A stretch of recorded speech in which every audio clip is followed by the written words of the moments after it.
The church's one foundation is Jesus Christ her Lord. These opening words are not just poetry.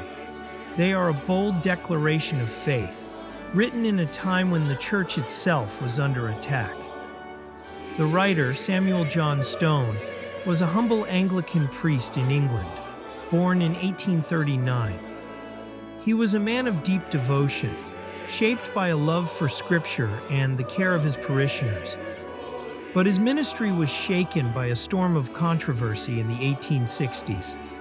A book called Essays and Reviews swept through the Church of England, questioning the authority of the Bible and unsettling many believers.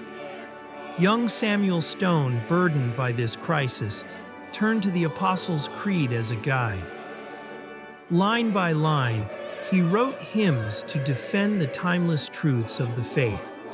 And when he came to the words, "I believe in the Holy Catholic Church, the communion of saints," he poured his heart into a hymn that would become his legacy, the Church's one foundation.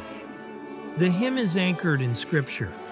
1 Corinthians chapter 3, verse 11, "No one can lay any foundation other than the one already laid, which is Jesus Christ."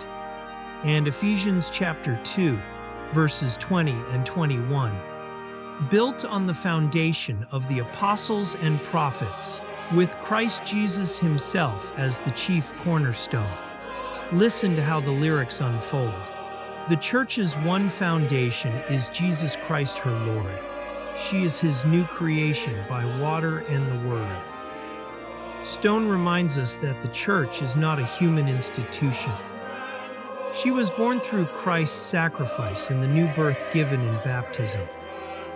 From heaven he came and sought her to be his holy bride. Here we see Christ's love, as in Ephesians 5, where Paul writes that Christ gave himself for the church.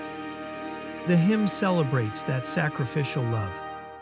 Elect from every nation, yet one o'er all the earth.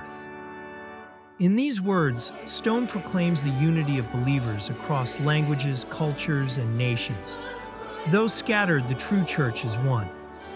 Though with a scornful wonder, men see her sore oppressed, by schisms rent asunder, by heresies distressed.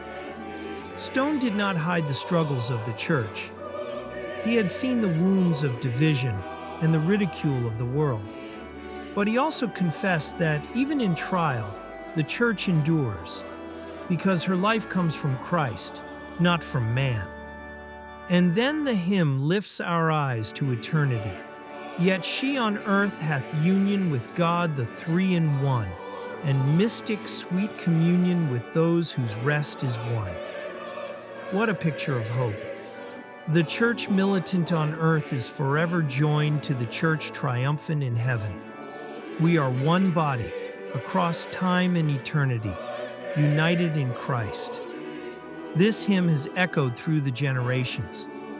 It has been sung in small village chapels, in grand cathedrals, and at missionary gatherings across the world. Its message is as relevant now as it was in 1866. The church may still face division.